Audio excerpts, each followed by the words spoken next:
Hi, this is Noha from Group 3, and today we're presenting our analysis of the employment trends in the construction sector. These are our team members. So for a brief introduction, let's talk about the construction sector. So the construction industry accounts for about 4.3% of the US GDP. It employs 7.5 million people, which is about 4.8% of the US workforce. Now, these are significant numbers, and it can be understood that the construction sector is a major component of the US economy. And because the economy and the construction sector are so closely intertwined, an analysis of the employment trends as we are doing could not only provide useful insights, but it could also be used potentially to improve the US economy. So, in our project, we are working on deriving key insights and factors influencing these trends by analyzing the employment data for the last decade in the construction sector. The next slide will be presented by Divya. Thank you, Noha. Now coming to literature review. M.H. Seth, H. Regia, and M.M. Paxrist presented a study on delays in the construction project due to the impact of weather using fuzzy model approach, stating that projects carried out under severe environmental conditions causing in high costs and risk resulted in delay claims and their legislations. Apurva Pamidimukkala and Shariri Karmanshaki conveyed that COVID-19 pandemic called for the introduction of stringent regulations to prevent spread of viruses, including the rules, vaccinations, personal protective equipments for the workers. These slowed down the workflow, delays in the progress, and cancellation of the projects. A study conducted by Jill Manzo, Frank Manzafor, and Robert Bruno revealed that approximately 49% of the construction tasks can be replaced by automation, resulting in $127.5 billion drop in construction labor income by 2057. Jessica Navarro, Executive Director of Communications, presented an article on economy of Houston which was increasingly negative in 2015 due to oil burst. Expenses increased, resulting in job layoffs by the constructor. Now to my teammate Sahiti. So the dataset we use for this project is taken from the website US Bureau of Labor Statistics. The dataset consists of information about all sectors for the metropolitan areas in the United States. The dataset is for the time period 2011 to 2021. We have different sectors here, but for this project, we are only considering the construction sector. The data constitutes of 57784 observations with 13 features. For this project, we are considering the important features that are used for our analysis, which includes state, area, time, mining, logging, and construction. Next slide, please.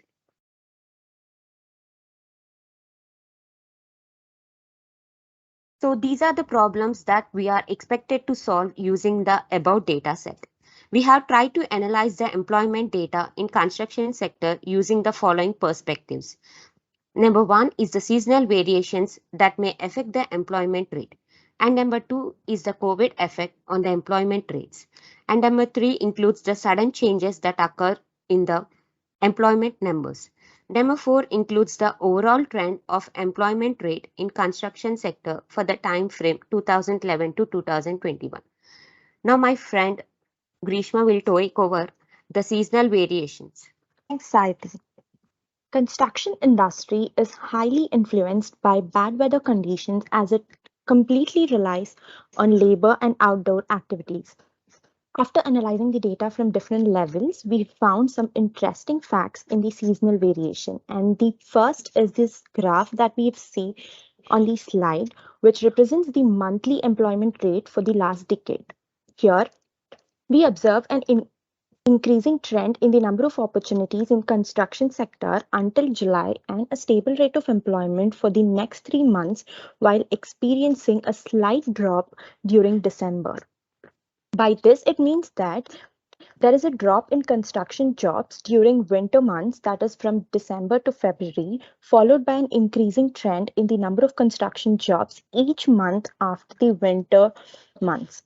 This trend is due to the impact of low temperature and precipitation on construction where the operations are halted. These factors have an impact on labor, materials, and equipment. Next slide, please. The graph here represents seasonal employment rate for each year in the last decade, starting from the year 2011 to 2020. The same trend that we observed in the previous graph is followed here by different years from 2011 to 2019, where the hiring rate was at peak during the summer and fall and slightly dropped during the winter months. However, year 2000 shows a different trend, having a drop in the employment rate in April and recovered from May 2020. This drop was mainly due to COVID that led to halt in residential construction and global supply chain issues worldwide. Next slide, please. The graph here shows the monthly employment rate of top 10 metro areas in the United States from the year 2011 to 2019. We observe here that metropolitan areas like Washington, New York, Chicago, Houston hire the highest rate of construction employees, followed by other areas like Los Angeles, Boston, and Dallas. We observe a similar overall seasonal pattern being continued where there is a drop in the employment from December to February and then increased each month after the winter months. Um, the next slides are on COVID effects, which will be presented by my teammate Noha. So, to understand the effect of COVID on the employment trends across the construction sector, we take a general look at all the employment trends from the starting of our data set, that is 2011 to 2021. And the seasonal variations that we talked about previously, we see that they're consistent up until 2019. And April of 2020 specifically, we notice a significant dip. So to kind of understand what might have happened, we looked into it and we found that WHO actually declared COVID-19 a pandemic 1 month prior to April of 2020. So in March of 2020, it was declared a pandemic. And once it was declared a pandemic, there were many stringent regulations that needed to be introduced to prevent the spread of the virus and make sure that there was a safe working environment. And these strong regulations slowed down workflow, resulting in project delays and cancellations and disruptions in the supply chain. And this would explain the significant dip observed in April of 2020. Next slide, please. So this is just a quick look at the states ordered in terms of the highest contributors to the employment numbers during the COVID time period. So we can see that New York proves to be the largest contributor, followed by California, District of Columbia, Texas, and Illinois. Now, New York, California, Texas, and Illinois, they come under the top 6 most populated states in the US. And while you may think a higher population may naturally mean higher employment numbers, District of Columbia actually proves otherwise. So we can see here that it is the 3rd largest contributor in construction jobs during the pandemic, but DC is actually the 3rd least populated district. So to kind of understand what might be happening here, how it is still such a large contributor to employment jobs, we found that DC actually had a booming construction sector pre-pandemic. They had many significant expansion projects, and being the capital of the United States, they had a large government and military presence moving in, which required a high demand for housing. So while DC definitely took a hit during the pandemic, it stayed relatively stable as the expansion projects and the housing projects, they remained ongoing. Next slide, please. So now we're taking a closer look at the effect of COVID on the cities across the US. So here we can see the top 10 cities with the highest construction jobs in April of 2019 pre-COVID compared with April of 2020 during COVID. So a couple of general observations to be made is that New York, Jersey City, White Plains, it pre-COVID ranked the third highest in terms of construction jobs, but a year later, during COVID, it dropped to the fourth highest, and it was replaced with Chicago, Naperville, Elgin. And Boston, Cambridge, Nashua initially ranked the eighth highest prior COVID-19, dropped down to the ninth highest, and it was replaced by Dallas, Fort Worth, Arlington. And the third graph, we can see a side-by-side comparison of the top 10 cities. And to understand which cities had the most significant difference or the most significant drop in employment numbers pre-COVID and post-COVID, we find that New York, Jersey City, White Plains, and New York, Newark, Jersey City both have some of the most significant difference in the construction employment numbers. So we looked into it and we found that it was reported that the construction permits in New York dropped significantly from 19.8% from 2019 to 2020. So this would explain the significant drop. And also looking at Philadelphia, Camden, Wilmington, it also seemed to have a significant difference in construction jobs. And we found that in March of 2020, an order was passed in Pennsylvania to seize all construction projects except for a very few exceptions. So this would explain the significant drop. Now, Divya will explain the next slide. Thank you, Noha. When observing the changes in top 10 metropolitan areas, we found Texas to be the most interesting, and doing some more research, we found that Houston is the most impacted city that affected the overall. Now, coming to the further analysis in Houston, here the x-axis represents the time frame from 2011 to 20, and the y-axis represents the number of employees in the mining and construction sector. Due to increase in population and industrialization, there has been an increase in need of new construction jobs over years. And since most construction jobs doesn't require high qualification, teenagers took up this opportunity, leading to a steady increase in employment rate. And thereby it reached its peak in 2015. We can observe a decline in employment rates during the years 2015 to 16 due to the oil burst. And through 2017, it continued to decline due to hurricane and a drop in non-residential construction.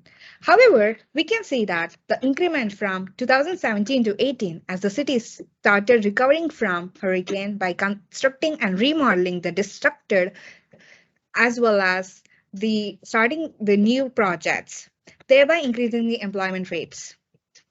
Again, there was a drastic drop in construction jobs from 2019 due to COVID-19 effect, as some projects were cancelled, whereas the other followed a slow workflow due to regulations introduced by the government, like social distancing, lockdowns, vaccinations, and personal protective equipment for the workers. Now to my teammate Sahiti.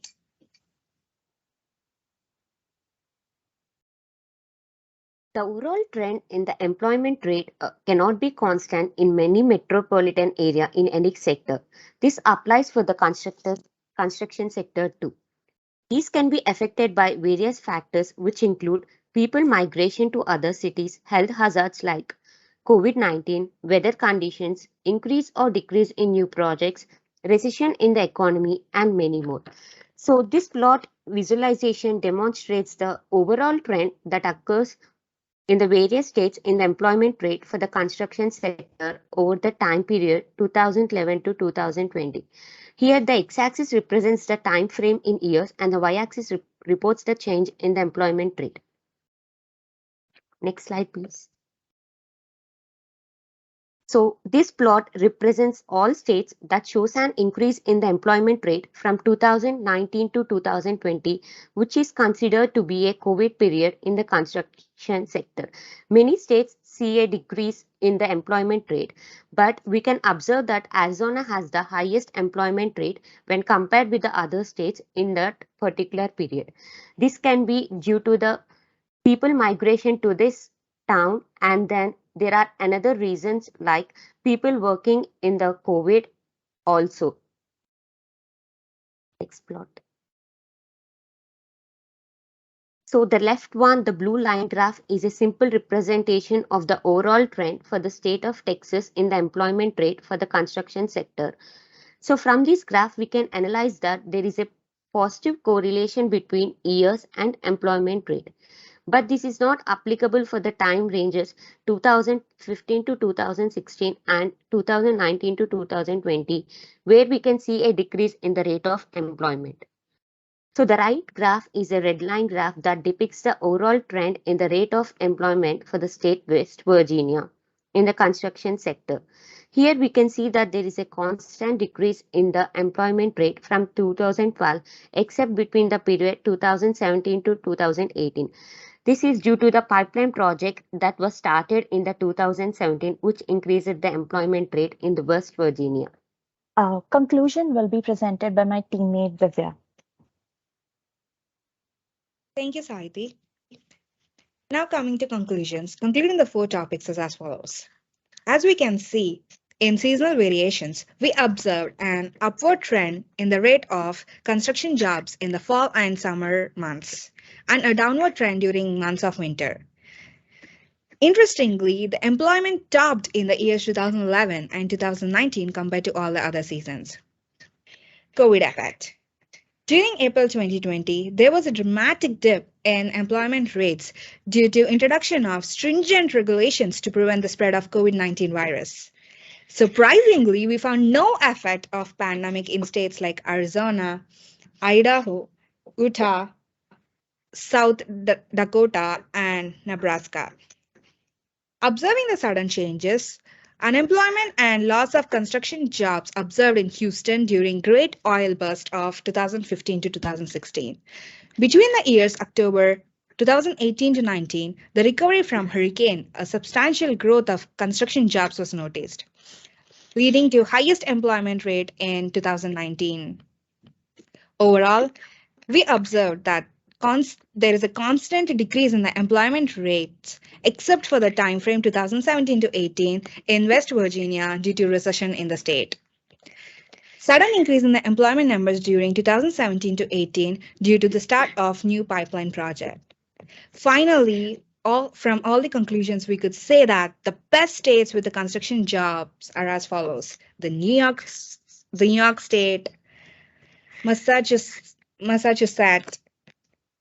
Pennsylvania, Florida, Texas, Illinois, California, and Georgia. That is all. Thank you.